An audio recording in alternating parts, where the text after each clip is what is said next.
नमस्कार दोस्तों, मैं हूं आपका यश भैया। इस पर्टिकुलर वीडियो में हम टीसीएस के एलसीएम एचसीएफ पर प्रीवियस ईयर क्वेश्चंस देखने वाले हैं। क्वेश्चंस देखेंगे, साथ में कॉन्सेप्ट देखेंगे एंड ट्रिक्स देखेंगे। तो अगर आप टीसीएस के सिंसियर एस्पिरेंट हो तो ये वीडियो आपके लिए बहुत ज्यादा इंपॉर्टेंट होने वाली है। चलिए शुरू करते हैं भाई। अगर आप चैनल पर नए हैं तो मेक श्योर सब्सक्राइब करके बेल आइकन दबा दीजिएगा और वीडियो को लाइक कर दीजिएगा। एंड टीसीएस की कंप्लीट प्रिपरेशन के लिए आप हमारा TCS super set course check कर सकते हैं। कोर्स का लिंक आपको डिस्क्रिप्शन में मिल जाएगा। देखिए भाई, पहला सवाल आपकी स्क्रीन पर है। टीसीएस में 2018 में पूछा गया था भाई। देखिए, प्राइम फैक्टराइजेशन मेथड हमने एचसीएफ एलसीएम का पढ़ रखा है भाई, उसी पर बेस्ड है। आपको बोला है 2472 1284 और एक कोई थर्ड नंबर एन है। इन तीनों नंबर्स का एचसीएफ दे रखा है आपको 12 और इनका एलसीएम दे रखा है 8 इंटू 9 इंटू 5 इंटू 103 इंटू 107। आपको बताना है कि वो नंबर एन क्या होने वाला है। देखिए, ये सवाल मैं क्यों सॉल्व करा रहा हूं, जब मैं क्वेश्चन नंबर 2 दूंगा ना तो आपको पता चलेगा ये क्वेश्चन में क्यों सॉल्व करा रहा हूं। देखिए, कभी भी ना इस तरह का नंबर दिया हो आप लोग कंफ्यूज हो जाते हो। देखो, कभी भी एक्स और ये वाई दे रखा हो, ठीक है, तो इसका मतलब होता है एक्स की पावर वाई। मैथमेटिक्स में इसका मतलब क्या होता है? एक्स की पावर वाई होता है। तो यानी यहाँ पर आइडियली क्या दे रखा है? यहाँ पर आइडियली आपको दे रखा है 2 का स्क्वायर इंटू 3 का स्क्वायर इंटू 5 की पावर 1। इधर दे रखा है 2 का स्क्वायर इंटू 3 का स्क्वायर इंटू 7 की पावर 1।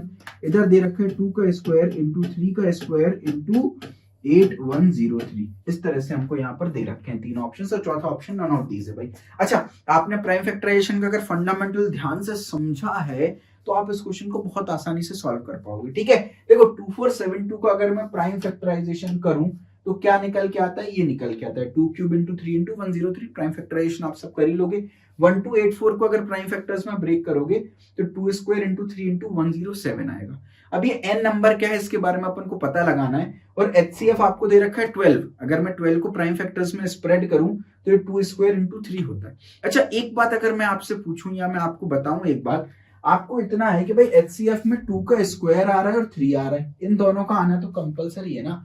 2 का स्क्वायर इंटू 3 का तो आना ही आना है। एचसीएफ यही है, क्योंकि तो यानी जो हमारे गिवन टर्म्स है उनमें भी 2 का स्क्वायर इंटू 3 आना चाहिए, क्योंकि प्राइम फैक्टराइजेशन रूल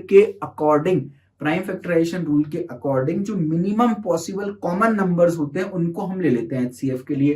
तो भाई इधर भी देखो 2 का स्क्वायर तो दिख ही रहा है, 2 के क्यूब के अंदर 2 का स्क्वायर छुपा हुआ है। इधर भी 2 का स्क्वायर, इधर भी 3, इधर भी 3, यानी हमारे एन में कुछ नहीं तो मिनिमम 2 का स्क्वायर इंटू 3 की एक पावर तो होनी चाहिए, कम से कम इतना तो होना ही होना चाहिए।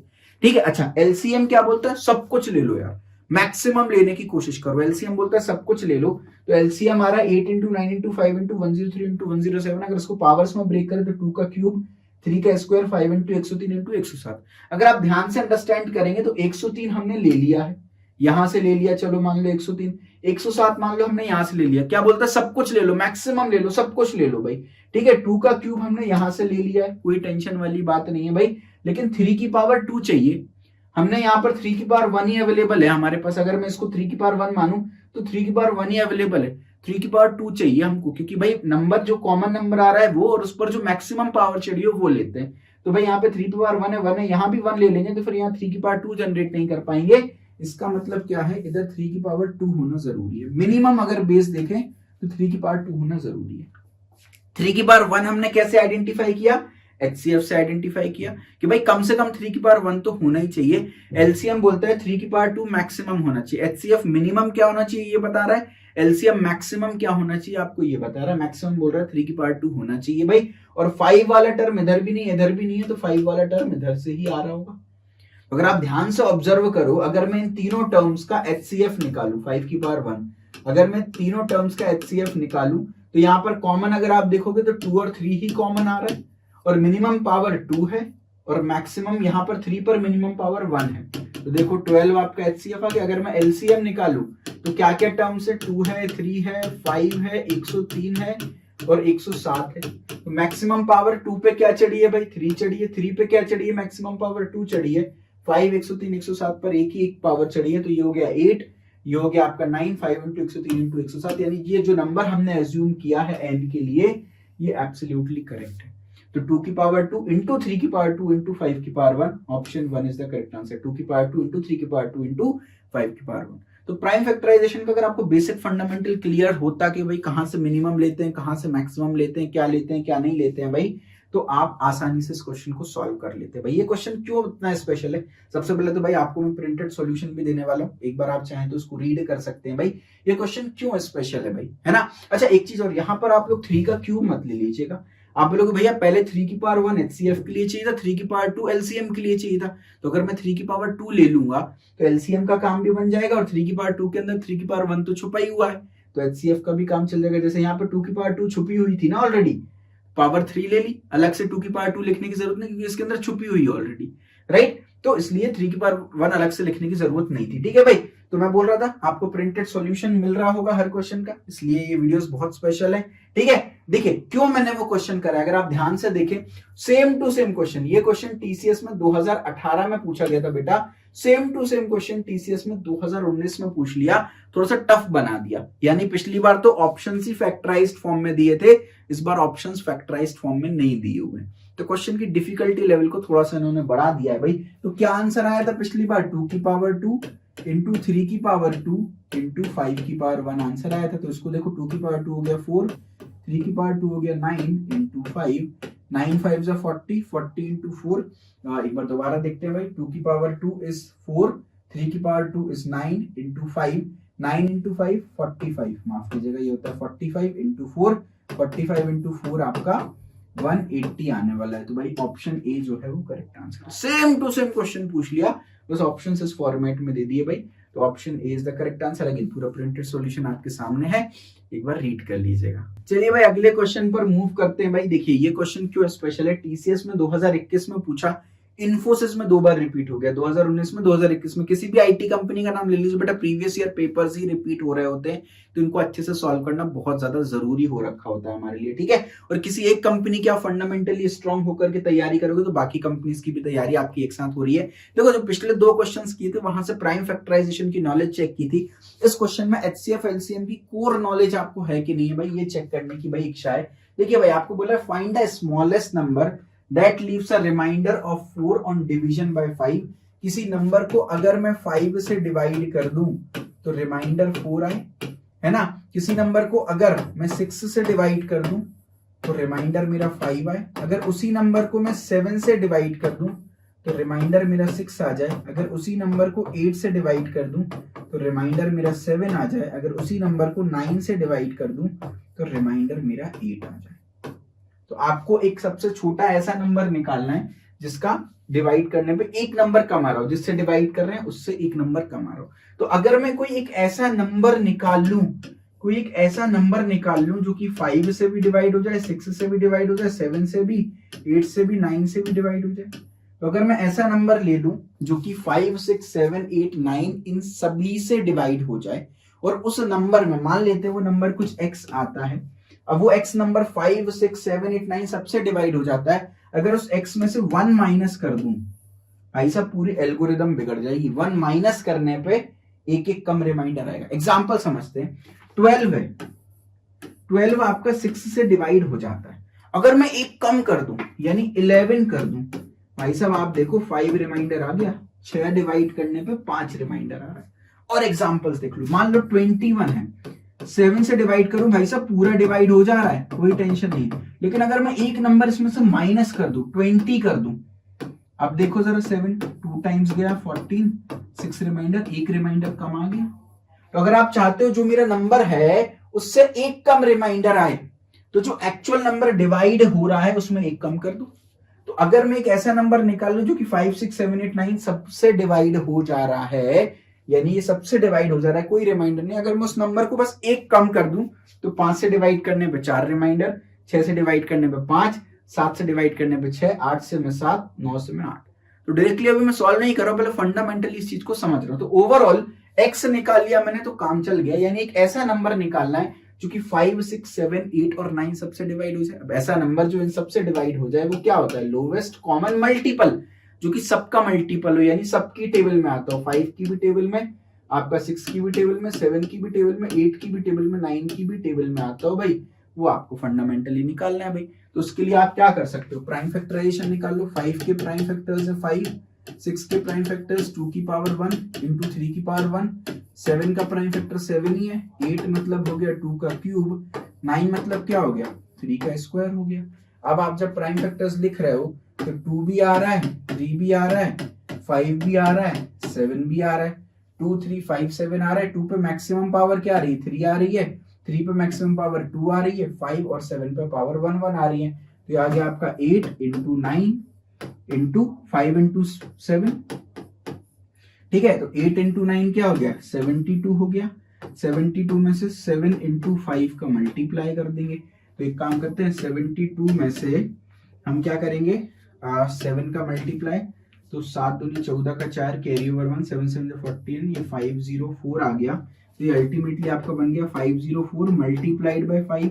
एक काम करते हैं, इसको फर्दर सॉल्व करने के लिए मैं क्या करता हूँ, 2 से मल्टीप्लाई 2 से डिवाइड कर दे रहा हूँ। इससे क्या होगा, 504 डिवाइडेड बाय 2 आ जाएगा और एक मल्टीप्लाइड बाय 10 अलग से आ जाएगा। 5 इंटू 2 10 हो गया। तो 504 को 2 से आप डिवाइड कर दो तो कितना बचेगा, ये 500 का आधा 250, 252 और एक आगे 10 का 0 लग जाएगा, यानी 2520 जो है वो इसका एलसीएम आ जाएगा। यानी 2520 एक ऐसा नंबर है जो कि 5 की टेबल में भी आ जाएगा, 5 का भी मल्टीपल, 6 का भी, 7 का भी, 8 का भी, 9 का भी, और ये लोवेस्ट है, यानी सबसे छोटा नंबर है ये जो इन सबका मल्टीपल है, लोवेस्ट कॉमन मल्टीपल है ना। तो आपको स्मॉलेस्ट नंबर ही निकालना था। तो यानी ये आपका 2520 आ गई एक्स की वैल्यू। अगर इसमें से 1 माइनस करेंगे यानी 2519 करेंगे तो आपको आंसर आ जाएगा। 2519 को 5 से जरा डिवाइड करो भाई, आराम से आपका 2515 तक डिवाइड हो जाएगा, फिर रिमाइंडर 5 आएगा। 6 से डिवाइड कर लोगे तो आपका रिमाइंडर 4 आएगा, सॉरी 6 से डिवाइड करोगे तो 5 रिमाइंडर आएगा, 7 से डिवाइड करोगे तो 6 से रिमाइंडर आएगा। एक बार होमवर्क में ये करके देखिए और कमेंट सेक्शन में बताइए भाई क्या डिवाइड करने पे यही रिमाइंडर्स आ रहे हैं कि नहीं आ रहे हैं। देखिए जो मैंने बात कही है उसी को मैंने पूरा प्रिंटेड फॉर्म में लिख दिया है, आप चाहें तो इसको एक बार रीड कर सकते हैं। चलिए भाई अगले क्वेश्चन पर मूव करने से पहले अगेन सिमिलर टाइप का एक और क्वेश्चन कराने वाला हूं, उसके बाद एक और क्वेश्चन कराऊंगा। तो भाई अगेन आगे बढ़ने से पहले आपको जल्दी से टीसीएस सुपरसेट कोर्स की कंप्लीट डिटेल दे देता हूं भाई। एक तो फुल लेटेस्ट जो टीसीएस का लेटेस्ट सिलेबस है उसको पूरा कवर किया गया है। आपको कॉन्सेप्ट मिलेंगे A to Z, बहुत सारी ट्रिक्स मिलेंगी आपको, टीसीएस के सारे प्रीवियस ईयर क्वेश्चंस मिलेंगे, यहाँ पर लाइव क्लासेस मिलेंगी, रिकॉर्डेड वीडियोस मिलेंगी, नोट्स लास्ट मिनट रिवीजन के लिए नोट्स मिलेंगे, प्रैक्टिस टेस्ट आपको मिल रहे होंगे यहाँ पर, पर्सनल मेंटरशिप भाई आपको टेलीग्राम ग्रुप में ऐड किया जाएगा, वहां पर हमारे नॉलेज गेट के मेंटर्स और मैं खुद पर्सनली प्रेजेंट रहूंगा आपको हेल्प करने के लिए। और 95% से ऊपर बच्चे ऑलरेडी हमारे कोर्स को लेकर के टीसीएस में प्लेस्ड हो चुके हैं। ठीक है भाई, चलिए वेरी गुड, अगले क्वेश्चन पर बढ़ते हैं। कोर्स का लिंक आपको डिस्क्रिप्शन में मिलेगा। टीसीएस में 2020 में पूछा गया था। अगेन मैं बार बार देखो आपको यही बताने की कोशिश कर रहा हूँ कि सिमिलर टाइप के क्वेश्चन आते हैं। अगेन एक और क्वेश्चन है भाई, अगेन सिमिलर कॉन्सेप्ट पर बेस्ड है। बोला in a large school auditorium the students are made to sit to watch the program. If the teachers make a row of students of 16 each, there will be 12 students left, है ना। If the teacher make a row of 24 each, there will be 20 students left. If the teacher make row of 25 each, there will be 21 students left. And if the teacher make row of 30 each, there will be 26 students left. What is the minimum number of students present in the school? School में कितने students present है? तो भाई school में कुछ students present है। अगर teacher मान लेता हूं n स्टूडेंट्स प्रेजेंट है, फॉर एग्जांपल बता रहा हूं n स्टूडेंट्स प्रेजेंट है। अब टीचर क्या कर रही है, 16-16 बच्चों का ग्रुप बना रही है। अगर 16-16 बच्चों का ग्रुप बना रही है तो पूरा कंप्लीटली डिवाइड नहीं होगा। ग्रुप बनाने पे जो रिमाइंडर है 12 बच्चे जो है वो बच जाने वाले हैं। सिमिलरली अगर वो 24-24 का ग्रुप बना रही है तो 20 बच्चे बच जा रहे हैं। सिमिलरली अगर वो कितने का ग्रुप बना रही है, अगर वो 25-25 बच्चों का ग्रुप बना रही है तो 21 बच्चे बच जा रहे हैं। और सिमिलरली अगर वो क्या 21 बच्चों का, अगर वो 30 बच्चों का ग्रुप बना रही है तो आपके यहाँ पर टोटल 26 बच्चे बच जा रहे हैं। अगर आप ध्यान से देखो तो अगर मैं 16 में से 12 माइनस कर दूं तो रिमाइंडर 4 बच रहा है। 24 में से अगेन 20 माइनस कर दूं तो अगेन 4 रिमाइंडर बच रहा है। 25 में से 21 माइनस कर दूं तो अगेन 4 बच रहा है। और 30 में से 26 माइनस कर दूं तो अगेन 4 बच रहा है। जिस नंबर से डिवाइड कर रहा हूं और 4 कम रिमाइंडर आ रहा है, जो कोशिएंट है वो रिमाइंडर से 4 ज्यादा आ रहा है या रिमाइंडर कोशिएंट से 4 कम आ रहा है। क्या ये पिछली प्रॉब्लम ही नहीं हुई? अगर आप ध्यान से देखो पिछली प्रॉब्लम में क्या कर रहा था, मैं इन दोनों का डिफरेंस देख रहा था, 1 आ रहा था। इन दोनों का डिफरेंस देखा 1 आ रहा था। इन दोनों का डिफरेंस देखा 1 आ रहा था। इन दोनों का डिफरेंस देखा 1 आ रहा था। इन दोनों का डिफरेंस देखा 1 आ रहा था। तो जो भी मेरा आंसर आया उसमें से 1 माइनस कर दिया, है ना। तो यहां पर भी क्या करूंगा, सेम, इन दोनों का डिफरेंस देखा 4 आया, इन दोनों का डिफरेंस देखा 4 आया, इन दोनों का डिफरेंस देखा 4 आया, इन दोनों का डिफरेंस देखा 4 आया। जो भी मेरी x की वैल्यू निकलेगी उसमें से 4 में माइनस कर दूंगा। x क्या, यानी मैं एक ऐसा नंबर ढूंढ रहा हूं जो कि 16, 24, 25 और 30 इन सबको डिवाइड कर दे, है ना। ऐसा नंबर मिल गया जैसे ही मेरे को जो कि इन सबको डिवाइड कर दे। अगर उस नंबर में से मैं 4 माइनस कर दूं तो ये रिमाइंडर्स जनरेट हो जाएंगे। तो वो नंबर x हो गया, उसमें से 4 माइनस कर दो तो रिमाइंडर जनरेट हो जाएंगे। तो ऐसा नंबर जो 16, 24, 25, 30 से डिवाइड हो जाए कैसे मिलेगा भाई साहब, एलसीएम से मिलेगा। तो एक बार जल्दी से एलसीएम निकाल लेते हैं। तो we have to eventually find the LCM of 16, 24, 25 and 30। यही है 16, 24, 25 एंड 30। प्राइम फैक्टराइजेशन, 2 दूनी 4 दूनी 8 दूनी 16, 24, 8 तिया 24 होता है तो 2 क्यूब हो गया 8 इंटू 3 की पावर 1, 8 तिया 24 हो गया, 25, 5 का स्क्वायर 25 हो गया, 30, 6 इंटू 5, 5 इंटू 6 है ना, 6 को 2 इंटू 3 लिख सकते हैं तो 2 इंटू 3 इंटू 5 बन गया, है ना। पावर 1 1 1 चढ़ी है। जल्दी देखो भाई, यहाँ पे 2 का टर्म है, यहाँ का 3 का टर्म है, यहाँ पे 5 का टर्म है। 2 पे हाईएस्ट पावर 4 चढ़ी है, 3 पे हाईएस्ट पावर 1 चढ़ी है, 5 पे हाईएस्ट पावर 2 चढ़ी है। तो ये हो गया 16 इंटू 3 48 और 5 इंटू 5 25। तो 48 में जरा 25 का मल्टीप्लाई करो तो ये हो गया 960 और 240 यानी 0 0 1200 आपका आ गया भाई, है ना। ये कैसे निकाला देखो, 48 है, 25 से मल्टीप्लाई, तो अगर मैं 10 से मल्टीप्लाई करूं तो 480, फिर से 10 से मल्टीप्लाई करूं तो 480, 500 मल्टीप्लाई करूं तो 240। तो 10 10 20 और 5 25 हो गया, ये आपका 960 हो गया plus 240 is equal to 1200। Normal वैदिक मैथ्स की ट्रिक है जो आपको आनी चाहिए भाई। 1200 जो है वो आपकी x की वैल्यू निकली, यानी 1200 एक ऐसा नंबर है जो इन सबसे डिवाइड हो जाएगा बिना किसी रिमाइंडर। लेकिन हमको ये रिमाइंडर जनरेट करना है तो 1200 में से 4 माइनस कर दोगे। 1196 एक ऐसा नंबर है जो कि इन सबसे डिवाइड होने पर रिमाइंडर दे देने वाला है। तो अगेन आपका एक और होमवर्क टास्क है भाई, विद्यार्थी करता है 1196 को इन सबसे डिवाइड करके देखिएगा भाई, और देखिएगा यही रिमाइंडर आ रहे हैं कि नहीं आ रहे हैं, तो मुझे कमेंट बॉक्स में जरूर से बताइएगा भाई, ठीक है भाई। तो अगेन सिमिलर टाइप के क्वेश्चन थे भाई, अगेन आपको पूरा प्रिंटेड सॉल्यूशन मिलेगा, एक बार इसको रीड कर लीजिएगा। चलिए भाई अगले क्वेश्चन पर मूव करते हैं। टीसीएस में 2021 में पूछा गया। तो देखिए भाई, मैं रैंडमली क्वेश्चन नहीं उठा के ला रहा हूँ कहीं से भी, अगर आप ऑब्जर्व कर रहे हो हर एक क्वेश्चन में एक कॉन्सेप्ट छुपा हुआ है। तो अगेन ये वाला जो क्वेश्चन है आपका एचसीएफ एलसीएम का बहुत इंपॉर्टेंट कॉन्सेप्ट क्लियर करने वाला है। आपको बोला है कोई दो नंबर्स है, मान लेते हैं पी और क्यू कोई दो नंबर्स है। आपको बोला गया है इन दोनों नंबर्स का जब आप एचसीएफ निकाल रहे हो तो वो आ रहा है 11, और जब आप इनका एलसीएम निकाल रहे हो तो वो आ रहा है भाई साहब आपका 385। ठीक है, अब आपको बोला है एक नंबर, इन दोनों में से कोई एक नंबर ऐसा है जो कि 75 एंड 125 के बीच में लाई कर रहा है। या तो P ऐसा नंबर होगा जो कि 75 एंड 125 के बीच में लाई करेगा, या Q एक ऐसा नंबर होगा जो कि 75 एंड 125 के बीच में लाई करेगा। आपको बताना है कौन सा ऐसा नंबर है जो कि इनके बीच में लाई करने वाला है। ठीक है, अच्छा मतलब वो नंबर क्या है, 77 है कि 88 है कि 99 है या 110 है। ठीक है भाई, अब एक बार देखते हैं, समझते हैं। देखो P और Q दो नंबर्स हैं, इनका HCF 11 है। इसका क्या मतलब है, हाईएस्ट कॉमन फैक्टर या इनका ग्रेटेस्ट कॉमन डिवाइजर जो है वो 11 है। यानी कि 11 वो सबसे बड़ा नंबर है जो कि P को भी डिवाइड कर देगा, Q को भी डिवाइड कर देगा। Highest common factor, greatest common divisor, यानी सबसे बड़ा कॉमन नंबर है 11 इन दोनों के बीच में जो इन दोनों को डिवाइड कर देगा। यानी P भी आपका 11 से डिवाइड हो जाएगा, Q भी आपका 11 से डिवाइड हो जाएगा। तो नंबर को P और Q मानने की जगह क्या मैं नंबर को 11A और 11B मान सकता हूं क्या थोड़ी देर के लिए? पता नहीं ना P और Q 11 से डिवाइड हो रहे हैं या नहीं हो रहे, लेकिन ये देख के तय है 11A और 11B लिखा है अगर मैंने नंबर को, तो ये जरूर आपके डिवाइड हो जाएंगे।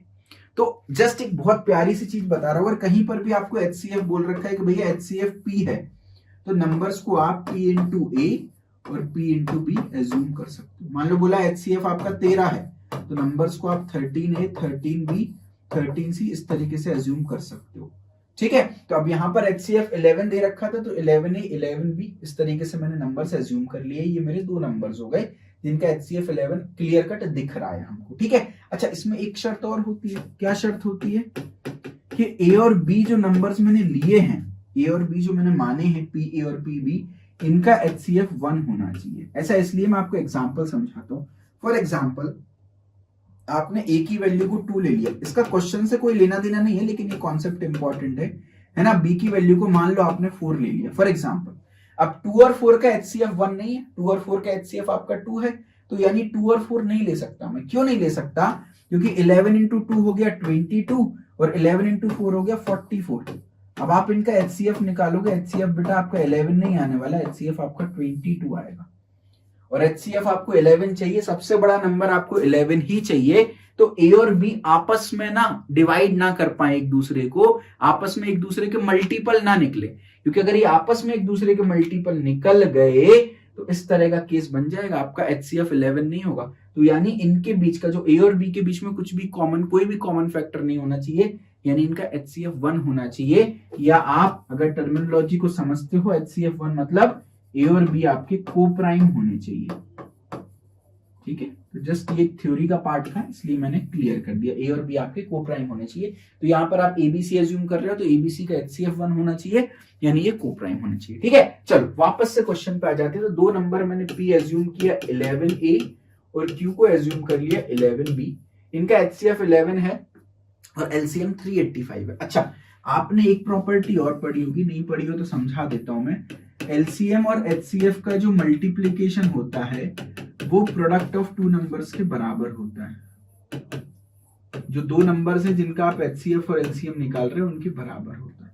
For example LCM of some x and y multiplied by HCF of some x and y will be equal to x multiplied by y, product of two numbers.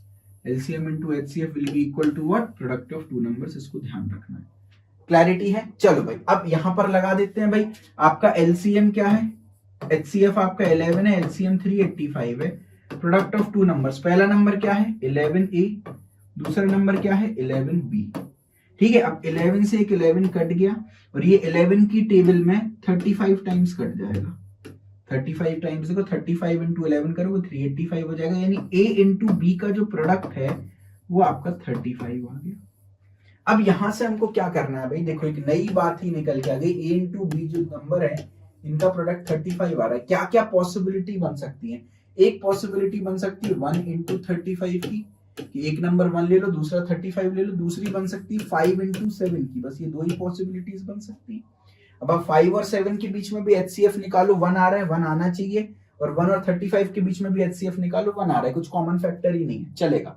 यानी 1 इंटू 35 भी ले सकते हैं केस, एक 5 into 7 भी ले सकते हैं। नंबर्स क्या है? 11A और 11B। और आपको शर्त दे रखी है कि एक नंबर ऐसा होगा जो कि 75 और 125 के बीच में होगा, एक नंबर ऐसा होगा। तो अपन पहला केस एज्यूम करते हैं, 1 और 35 रखते हैं। मान लो A की वैल्यू 1 रख दी, B की 35 रख दी, तो एक नंबर हो गया 11 इंटू 1 और एक नंबर हो गया 11 इंटू 35। यानी ये नंबर आपका हो गया 11 और ये हो गया 385। ये दो नंबर्स हो गए। तो अब भाई 11 और 385 जो है वो इस इंटरवल में नहीं लाई करते, यानी ये मैंने गलत अजम्पशन कर दिया, क्योंकि एक ना एक, दो में से एक ना एक नंबर इस इंटरवल में लाई करना चाहिए, ऐसा गिवन है, कंपलसरी एक ना एक नंबर लाई करना चाहिए। मतलब एक यही वैलिड केस होगा, क्योंकि अगर मैं A की वैल्यू 5 रखता हूं तो 11 इंटू 5 हो गया, और B की वैल्यू मान लो 7 रखता हूं तो 11 इंटू 7 हो गया। 55 तो इस रेंज में लाई नहीं कर रहा है, लेकिन 11 इंटू 7 77 इस रेंज में लाई कर रहा है। अब देखो कितना ब्यूटीफुल क्वेश्चन है। तो आपसे पूछा गया था वो नंबर, वन नंबर, एक नंबर लाई करेगा, बोला भी था देखो एक लाई कर रहा है, एक नहीं कर रहा है, एक नंबर लाई करेगा, वो नंबर क्या है जनाब? 77 है। एज सिंपल एज दैट, है ना। अब यहाँ पर आपने 385 कैलकुलेट किया, एक्चुअली कैलकुलेट करने की भी जरूरत नहीं थी, आप क्लियर कट बोल सकते थे 35 में 11 का मल्टीप्लाई कर रहे हो, यानी 350 से भी ऊपर जाएगा आंसर, इस रेंज में तो नहीं जाने वाला, तो आप यहीं पर भी छोड़ सकते थे कहने को। तो आइडियली ये वाला जो पेयर है ये आपका करेक्ट होने वाला है, करेक्ट आंसर आपका 77 आ गया। तो मेरे ख्याल से कंप्लीट क्लैरिटी मिली है। कोई भी डाउट कंफ्यूजन है तो जो मैंने बात बोली है उसको मैंने प्रिंट भी कर दिया, इसको एक बार आप चाहें तो रीड कर सकते हैं। भाई अगला सवाल आपकी स्क्रीन पर है, TCS में 2017 में पूछा, 2019 में फिर से रिपीट हो गया, इसलिए मैं बार बार बोल रहा हूँ जितने भी मैं प्रीवियस ईयर क्वेश्चंस की वीडियोस डाल रहा हूँ मेक श्योर उसको जरूर से देखें, इसलिए चैनल को सब्सक्राइब करके बेल आइकन दबा दीजिए, जैसे ही नई वीडियो आती है तुरंत देख डालो यार, खत्म, टेंशन ही खत्म। अब क्या बोला इस क्वेश्चन में? आपको HCF दे रखा है है ना, दो नंबर्स दे रखे हैं और बोला है उनका HCF 27 है, उनका LCM निकालना है। तो पहला तरीका तो क्या है, डायरेक्टली जो दो नंबर्स दे रखे हैं उनका आप LCM निकाल लो। अब यार बेटा इनका LCM तुम डायरेक्टली निकालोगे ना, थोड़ा सा कॉम्प्लिकेटेड हो जाएगा, मत करो यार इसको। दूसरा प्रॉपर्टी यूज करो, LCM of 189 and 297 multiplied by HCF of 189 297 is equals to product of these two numbers, यानी 189 multiplied by 297, है ना। आपको बोला है HCF LCM निकालना है, HCF ऑलरेडी दे रखा है 27 is equals to 189 multiplied by 297, LCM कितना आ गया 189 multiplied by 297 डिवाइडेड बाय 27। अब जो भी एलसीएम आए ये आपके लिए विद्यार्थी कर्तव्य, होमवर्क टास्क है भाई। एलसीएम जो भी आ रहा है उसके हिसाब से ABCD जो भी आपका आंसर है वो कमेंट सेक्शन में मुझे मेंशन कीजिएगा, ठीक है भाई। तो मेरे ख्याल से एलसीएम HCF पर अच्छी खासी आपको क्लैरिटी मिली होगी भाई। वीडियो को यहीं पर खत्म करते हैं। चैनल पर नए हैं तो मेक श्योर सब्सक्राइब करके बेल आइकन दबा दीजिए और एक बढ़िया सा कमेंट छोड़ दीजिए यार, मेरा दिल खुश हो जाता है जब आपके अच्छे कमेंट देखता हूँ। वीडियो को लाइक करें, अपने कॉलेज व्हाट्सएप ग्रुप्स में शेयर करें। एंड अगेन सिंसियर प्रिपरेशन करना चाहते हैं तो डिस्क्रिप्शन में आपको TCS सुपरसेट कोर्स की लिंक दिखेगी भाई, आप लिंक पर क्लिक करके कोर्स को परचेस कर सकते हैं। थैंक यू सो मच, भगवान आप सभी को खुश रखे।